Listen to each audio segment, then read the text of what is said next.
जितने भी मेरे भाई आर्मी की प्रैक्टिस कर रहे हैं ना, वो मेरे एक सवाल का जवाब देना कि आपको क्या लगता है कि किसी भी चीज़ में सक्सेसफुल होने के लिए आपको किस चीज़ की ज़रूरत है, मेहनत की या किस्मत की? तो बहुत से लोग ये जवाब देंगे कि हमें इन दोनों चीज़ों की ज़रूरत है। पर मैं कहता हूँ कि इन दोनों चीज़ों के होते हुए भी आप सक्सेसफुल नहीं हो सकते जब तक आपको किसी चीज़ का करने के लिए जुनून नहीं होगा आपके अंदर। तो मैं कहता हूँ कि मेहनत, किस्मत और जुनून, ये तीन चीज़ें हैं। अगर ये तीनों चीज़ों आपके अंदर होंगी तो दुनिया की कोई भी ताकत आपको आपके लक्ष्य तक पहुँचने से दूर नहीं रख सकती। तो मैं इसलिए कहता हूँ कि अगर आप किसी भी चीज़ में कुछ भी चीज़ करना चाहते हो, अगर आप लाइफ में आपने कोई गोल सेट किया है तो उसको आप मेहनत भी करो, और अगर आपके साथ किस्मत का सहारा होगा और अगर आपके अंदर जुनून होगा, आपके अंदर पैशन होगा उस चीज़ को करने के लिए, तो आप उस चीज़ को पक्का पालोगे। क्योंकि मैंने अपने ग्राउंड में जाकर मैं लड़कों में देखा तो लड़के एक ही ग्राउंड में 2 लड़के प्रैक्टिस कर रहे हैं, दोनों लड़के 6 महीने या 1 साल से प्रैक्टिस कर रहे हैं। पर आप देखना कि अगर एक लड़का बराबर मेहनत कर रहा है, डेली दोनों एक तरह से रनिंग करते हैं, दोनों सुबह शाम रनिंग करते हैं, पर एक की टाइमिंग अच्छी आ रही है, एक की टाइमिंग ठीक नहीं आ रही, तो उस दोनों में क्या फ़र्क होता है? उन दोनों में कुछ भी फ़र्क नहीं है। बस एक लड़का पूरी मेहनत से पूरा जुनून लगा रहा है, उसके अंदर जुनून है कि उसको आर्मी की भर्ती में जाकर रनिंग पास करनी है, और दूसरा लड़का सिर्फ ग्राउंड में जाके रनिंग कर रहा है। वो कभी ये नहीं सोचता कि उसको ग्राउंड में जाकर जब वो भर्ती में जाएगा, अगर उसकी रनिंग फेल हो जाएगी तो उसको लोग क्या क्या ताने मारेंगे, वो इस बात को कभी इमेजिन नहीं कर पाता। और अगर आपके अंदर ऐसी सोच नहीं आएगी ना कि आपके अगर रनिंग फेल हो जाएगी तो आपके लोग आपको क्या बात बोलेंगे या आपके घर वाले आपको किस तरह से ट्रीट करेंगे, अगर आपके अंदर ये सोच नहीं आएगी, आपके अंदर वो जुनून नहीं होगा, तो आप कभी भी भर्ती में जाकर रनिंग पास नहीं कर पाओगे। मैंने देखा लड़कों की एक लड़के की टाइमिंग 5:40 आ रही है और एक लड़के की टाइमिंग 6:30 आ रही है। क्या फ़र्क है? दोनों बराबर मेहनत कर रहे हैं, दोनों बंदों के अंदर जान है, दोनों बंदे। अगर यार तुम्हारे अंदर जुनून होगा ना, अगर तुम चाहते हो कि तुम्हारी टाइमिंग कम हो तो तुम अपनी टाइमिंग कम कर सकते हो। पर जब तक तुम सोचोगे नहीं, तुम सोचोगे कि मेरी टाइमिंग 36 आ रही है तो इससे कम नहीं हो रही, तो वो कभी भी कम नहीं होगी। आपको एक्स्ट्रा एफर्ट्स देने ही पड़ेंगे। अगर आपकी बॉडी जितनी डेली थकती है उतनी थकती रहेगी तो आपको इंप्रूवमेंट कैसे होगी? अगर आप अपनी बॉडी में इंप्रूवमेंट, अपनी रनिंग में इंप्रूवमेंट चाहते हो तो आपको एक्स्ट्रा एफर्ट्स देने पड़ेंगे, और एक्स्ट्रा एफर्ट्स देने के लिए आपको अपनी बॉडी को दर्द देना पड़ेगा। आपकी बॉडी जब दर्द झेलेगी तो वो और इम्प्रूव होगी, ना कि वो हार जाएगी। आप जितना भी बॉडी को जिस सिचुएशन में डालोगे वो उसी में एडजस्ट हो जाती है। इसलिए अगर आप रनिंग करते हो और आपकी टाइमिंग कम नहीं हो रही तो आप इधर उधर के टिप्स लेना बंद कर दो।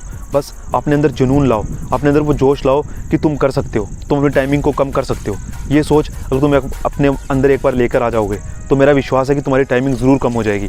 पर इसके लिए तुम्हें एक्स्ट्रा एफर्ट्स देने ही पड़ेंगे, और मैं तुम्हें इस बात का भरोसा दिलाता हूँ कि तुम्हारी जान नहीं निकल जाएगी या फिर तुम आज के बाद रनिंग नहीं कर पाओगे अगर तुमने पूरे एफर्ट्स दे दिए तो यार तुम एक्स्ट्रा एफर्ट्स देकर देखो एक बार। अगर तुम्हारी टाइमिंग नहीं कम हो रही ना, और एक दिन तुम पूरा जोर लगा के रनिंग करोगे तो तुम्हारी टाइमिंग 5 सेकंड ज़रूर कम होगी। ये 6:30 जो टाइमिंग आती है कोई भी ला सकता है, और अगर तुम डेली रेगुलर मेहनत करने के बाद भी तुम्हारी टाइमिंग 6:30 आ रही है तो ये तुम्हारे लिए शर्म की बात है। तुम्हें अपनी टाइमिंग कम करने के लिए एक्स्ट्रा एफर्ट्स देने पड़ेंगे। तुम जी जान लगा दो।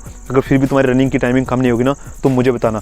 अगर तुम्हारे अंदर तुम्हारी स्पीड नहीं बन रही है तो मैंने स्ट्रेचिंग एक्सरसाइज बता रखी है, तुम लंबा दौड़ना शुरू कर दो। लंबा दौड़ने के लिए भी कुछ टिप्स होते हैं, वो मैं आपको बता दूंगा। अगर आपको लंबा दौड़ना है तो उसके बारे में एक कंप्लीट वीडियो बना दूंगा। पर जब तक तुम अपने अंदर जुनून नहीं लाओगे, तुम अपने अंदर जोश को पैदा नहीं करोगे, तब तक तुम जितनी मर्जी मेहनत कर लो, तुम 1600 मीटर 2 किलोमीटर जितनी रेगुलर रनिंग कर लो, तुम्हारी टाइमिंग कम नहीं होगी। बस तुम्हें एक्स्ट्रा एफर्ट्स लगाने पड़ेंगे, तुम्हें पूरे जोश से, पूरे जुनून से मेहनत करनी पड़ेगी। तभी जाकर अगर तुमने लाइफ में कोई गोल सेट किया है तुम उसको अचीव कर पाओगे। क्योंकि ज़िंदगी में जो सोचना और उसको पाना, ये दोनों अलग अलग चीज़ें हैं। सोच तो हर कोई लेता है, पर उस चीज़ को पाने के लिए तुम्हें एक्स्ट्रा एफर्ट्स देने ही पड़ते हैं। और जिस दिन तुम एक्स्ट्रा एफर्ट्स दोगे उस दिन तुम्हें तुम्हारी रनिंग में बदलाव भी दिखेगा और तुम्हारी ज़िंदगी में बदलाव दिखेगा। तुम्हें लगेगा कि तुमने कुछ किया है, तुम्हें इंटरनल सेटिस्फेक्शन मिलेगी। मैं उम्मीद करता हूँ कि तुम्हें इन बातों का ज़रूर असर पड़ेगा, और तुम अगली बार जब भी ग्राउंड में जाओगे तो तुम इस बात को ज़रूर अमल में लाओगे और अच्छे से मेहनत करोगे। क्योंकि जब तक तुम अच्छे से मेहनत नहीं करोगे ना, तुम अपना गोल को अचीव नहीं कर पाओगे, और तुम रेगुलर डीमोटिवेट होते रहोगे कि तुम्हारी टाइमिंग कम नहीं हो रही।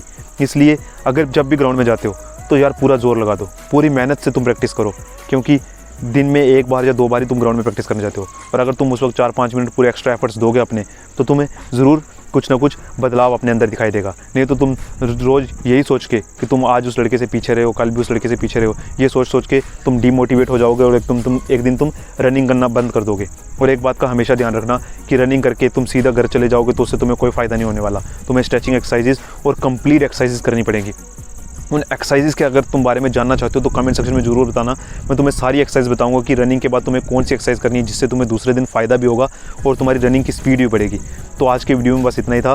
मेरे पास थोड़ा टाइम कम था, इसलिए मैं आपके लिए वीडियोस लेट ला रहा हूँ, पर मैं उम्मीद करता हूँ कि आप इसी तरह से अपना प्यार बनाए रखोगे, ताकि मैं आपके लिए मोटिवेशन और इम्पॉर्टेंट इन्फॉर्मेशन आर्मी को रिलेटेड जितनी भी होगी वो आपके लिए लाता रहूँगा। और अगर आप इस चैनल पर नहीं हो तो चैनल को सब्सक्राइब कर देना और बेल आइकन को प्रेस कर देना, ताकि जब कभी भी मैं आर्मी मोटिवेशनल और आर्मी से रिलेटेड कोई भी वीडियो पोस्ट करूँ वो सबसे पहले आप लोगों तक पहुँच जाए और आपको उससे ढेर सारा फ़ायदा मिल जाए और आप इंडियन आर्मी की वर्दी के और करीब चले जाएँ। तब तक जय हिंद, जय भारत।